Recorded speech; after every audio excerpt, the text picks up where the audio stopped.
Thanks for listening to the Public Square.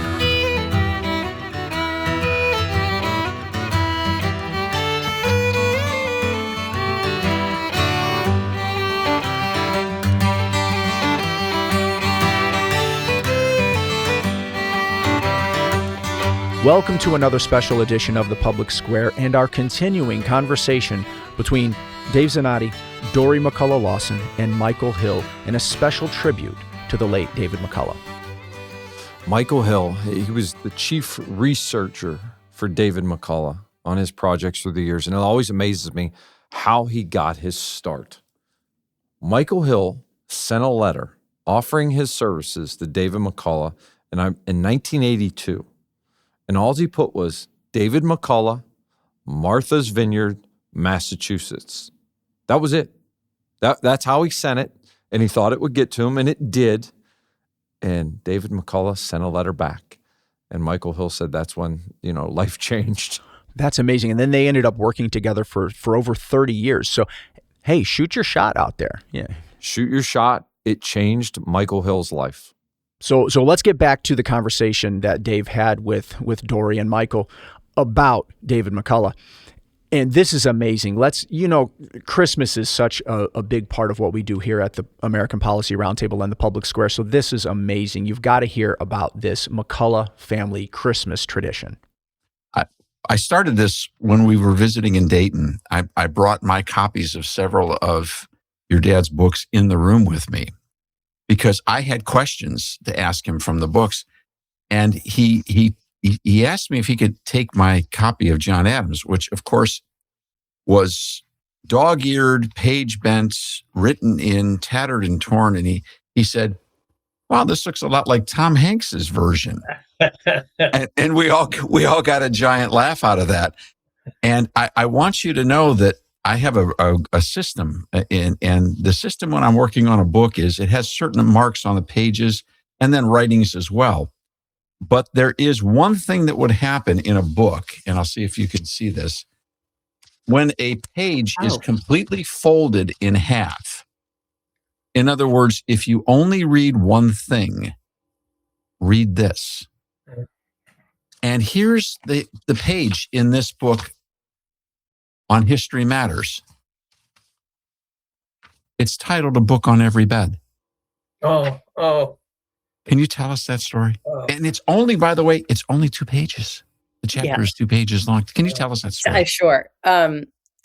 He was, as you were referencing early on, he was asked to do so many things all of the time. Later in his career, there were a lot of years of work, and I want to really make this point. He had many, many years of hard work where there were not requests coming in, and nobody knew who he was, and there was no money, and he almost had to give it all up. But once Truman came out, that was really the change. And when he was on television, the requests came in like an onslaught. And once in a while, there would be one that he really wanted to do. And this little essay was one. And it was I remember the request. It was very short. Could you please write something for our Waterstones bookstore Christmas newsletter? And I would think, no, you've got too much to do. And he said, I want to do that one. And so he wrote this little essay, and it's called A Book on Every Bed. And it's about Christmas morning in his childhood, which then became Christmas morning in our childhoods, and Christmas morning in all of his grandchildren all have this too, which is that when Santa comes to the house, not only does he do the stockings and presents, Santa also leaves a book on the end of everybody's bed. And the idea came from my grandmother, and she did it with my father and his 3 brothers. And when he became an adult, he realized, this actually gives the parents a little more time in the morning, because you wake up and there's a book on your bed that was carefully chosen. And the idea is that you open that and stay in your room until a certain time. And he had such pleasure in choosing the books, loved the delivery, I guess, at night. And for kids, it was extra thrilling and a little, oh my gosh, I can't believe this happened, that Santa came into your room. That happened in the night. That it heightened the magic even more. But the choosing of the books was hugely gratifying for him. So the first present was a book. First present was a book, and it also is the only present, which I also understand, the only present that Santa wrapped. Santa didn't wrap. Mike, the need for this to become a feature film is growing by the moment. In fact, I'm just watching. There's so many titles that are coming up. You made the comment, a public historian. Yeah. And a book on every bed. That is one of the most magical stories. And it's now in its third generation of transmission in this family.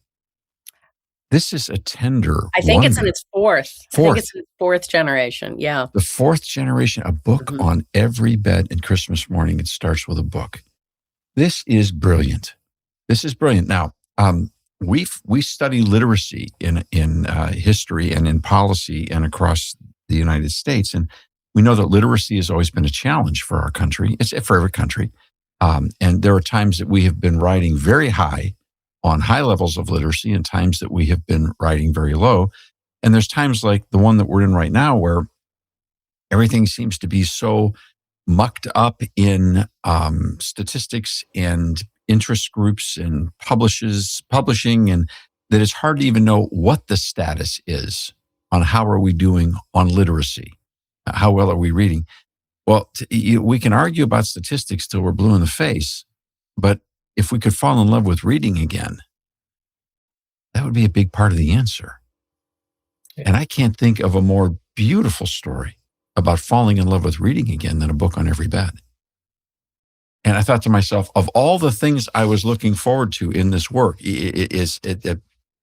History Matters, the compilation that you all have put together of essays and brief pieces from your dad,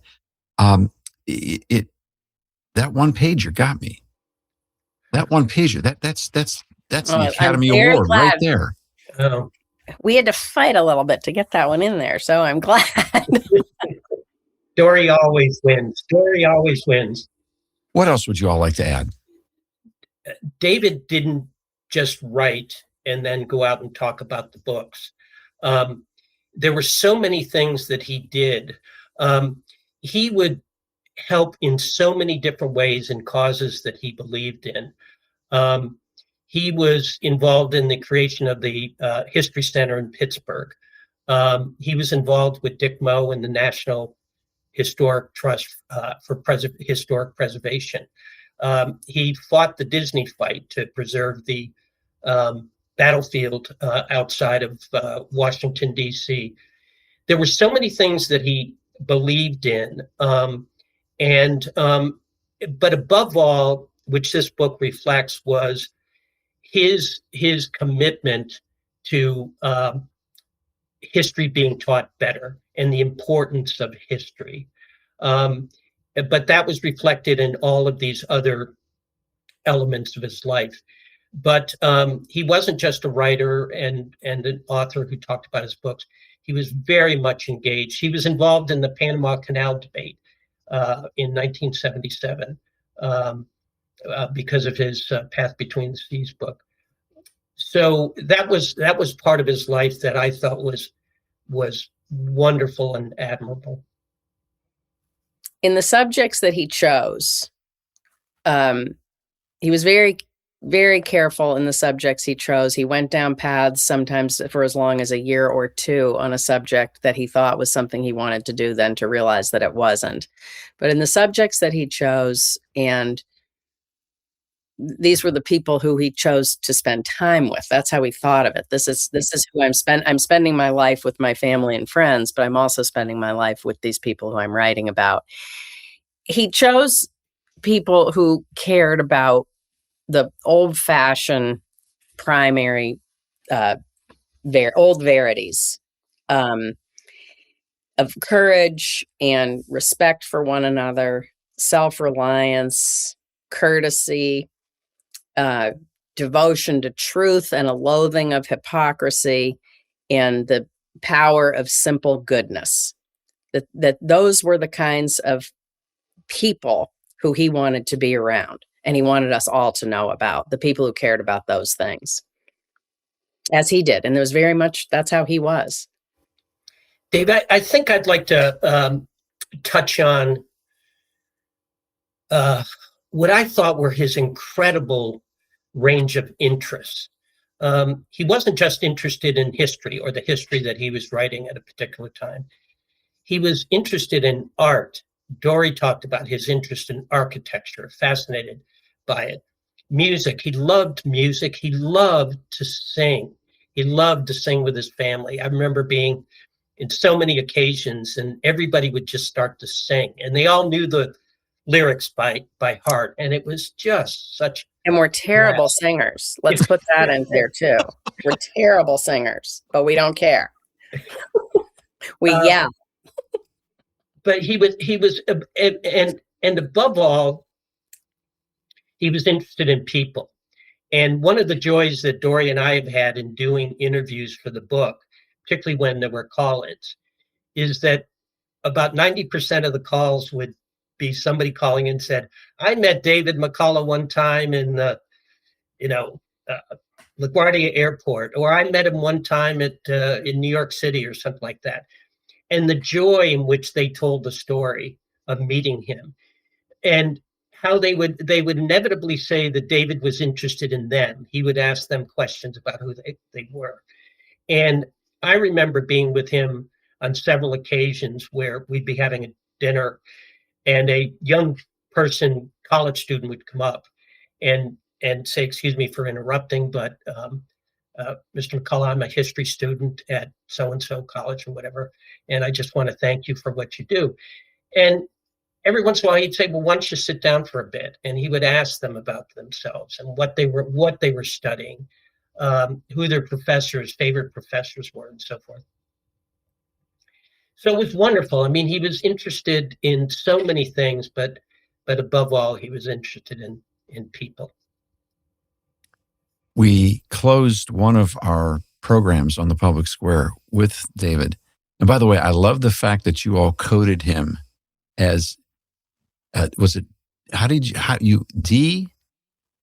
Oh, D McC. D McC. I thought, perfect, D McC. That's the way it should be. I thought, how clever. Over the years of working, I mean, let's face it. First off, it took me way many years ago to realize that to spell McCullough, you just had to put all the letters in. Yeah. But just add a few more, you got it. It's the big one. It's the big McCullough, not the little one. It's the initials, because his initials are not DM. They're D right. McC. Yeah. It's D McC. It's McC perfect. Last name, it's McC. It works perfect. So we finished one of the programs that we did, one of the broadcasts we did with him, we were talking about the Wright brothers. And so we're doing the interview. And of course, he closes the interview singing. He's singing Blue Skies. Oh. Every time I hear that song, I have to smile. I just have to stop and laugh. This was a man who, with the package of gifting that God gave him, is extraordinary. And I think he knew that. One of the things I'm astounded by him is, yes, there's an extraordinary celebrity status associated with that. For people who would think that's just par for the course, no. David McCullough came to be before influencers came to be. So this is not an internet phenomena. This is two hands on a typewriter. This is a very different world. And he came from an arena of humility. And that I think it bespeaks something that I have found in the New Testament that's quite remarkable, in that Christ describes humility as that of a little child. And you find this man who has the ability to walk into the White House, command the room with the president and dignitaries, stand in front of a portrait of Harry Truman and explain his life flawlessly to all of us.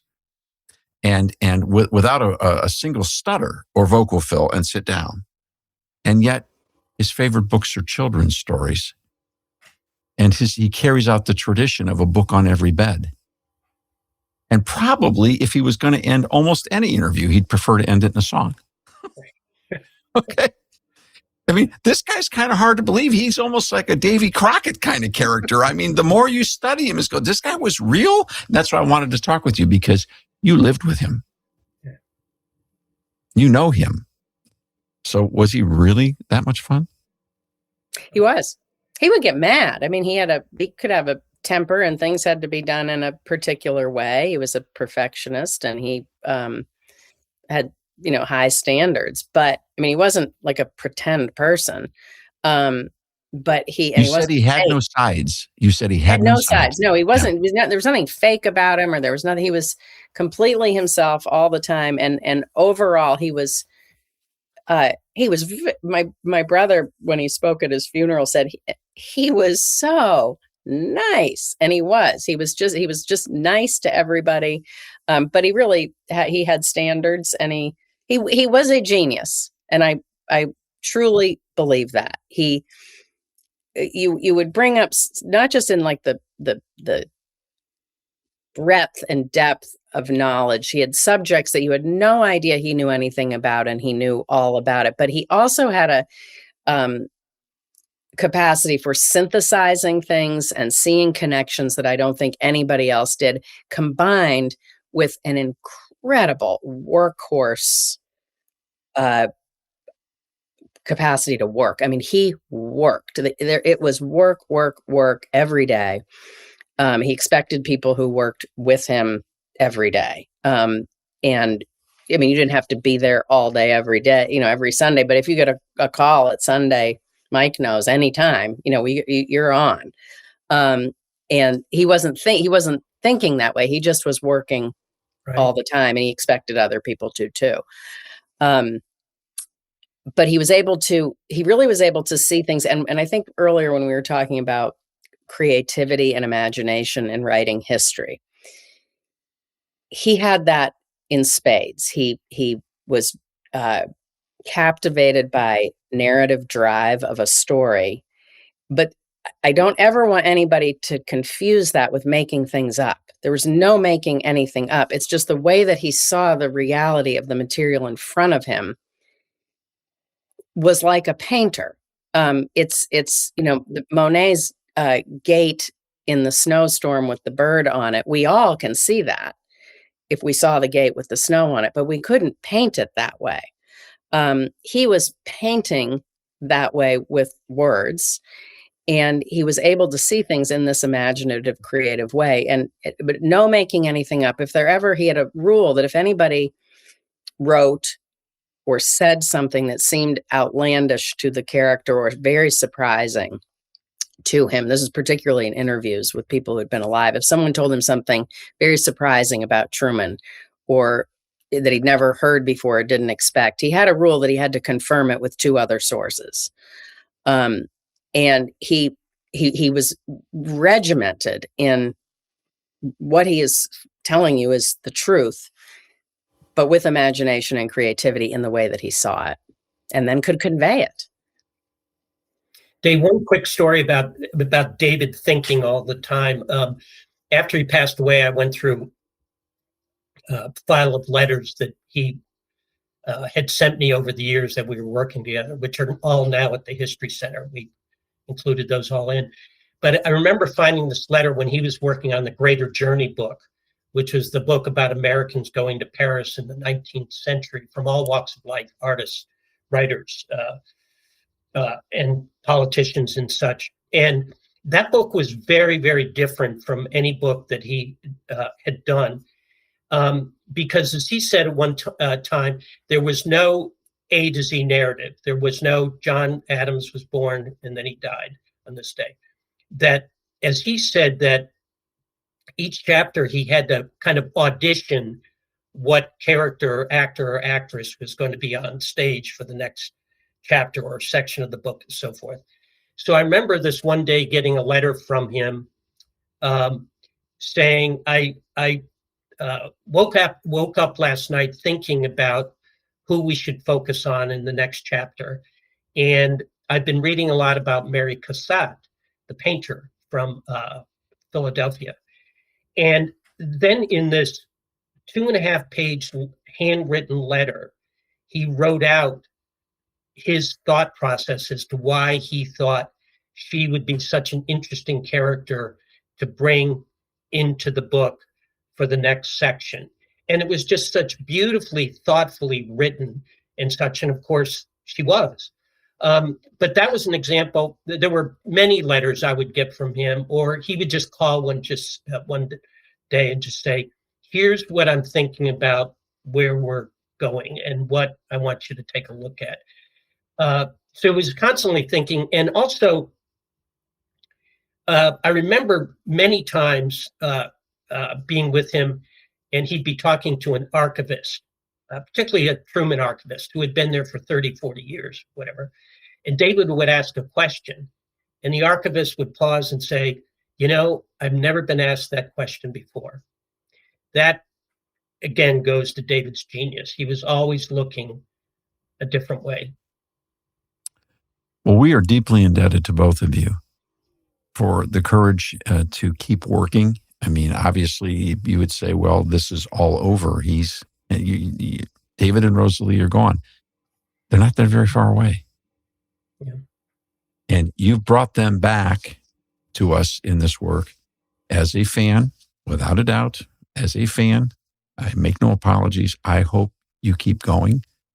If we can do anything to encourage you, including our prayers, we will do so, because we need a lot more of what you all doing. And I want to congratulate you on doing such a good job at continuing this conversation.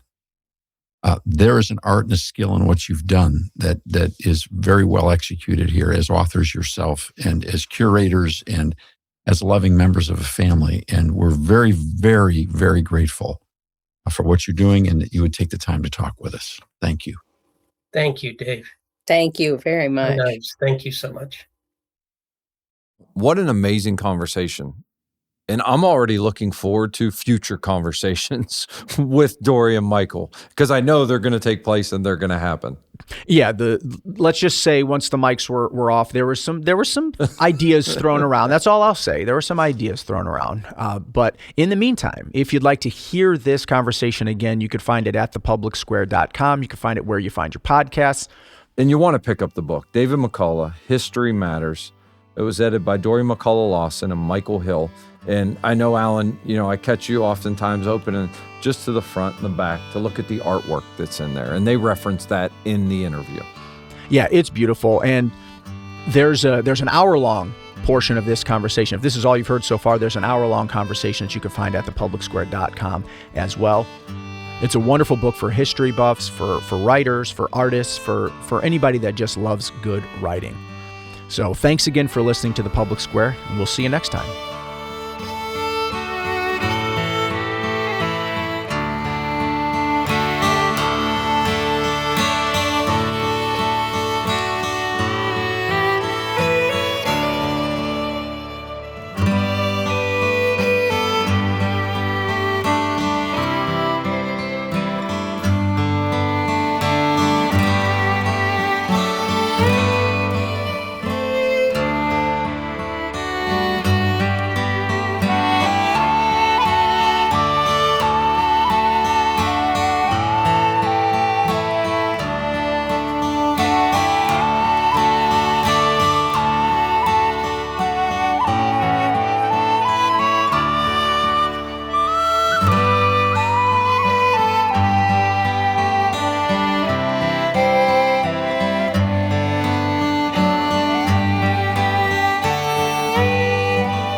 The Public Square is a broadcast service of the American Policy Roundtable.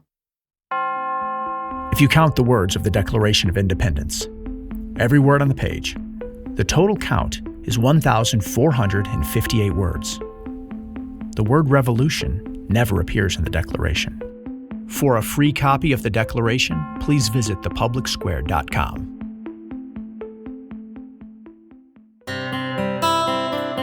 If you're a regular listener to The Public Square, you've heard of the release of the new book, Jesus, His Story. The response has been remarkable. Why the excitement? This is a sample of what readers are saying. Arranging the 4 Gospels into chronological order put the life of Jesus into perspective. Thank you. One told us, after reading Jesus' story, I knew this would make a great graduation gift for my nephew. Another said, I got my copy of Jesus' story and read it over the weekend. I want to order 6 more. Can't wait to give them to my friends and family. Interested? You can call us at 1-800-522-8683 or order online. Take a fresh look at the greatest story ever told, Jesus, His Story, at thepublicsquare.com.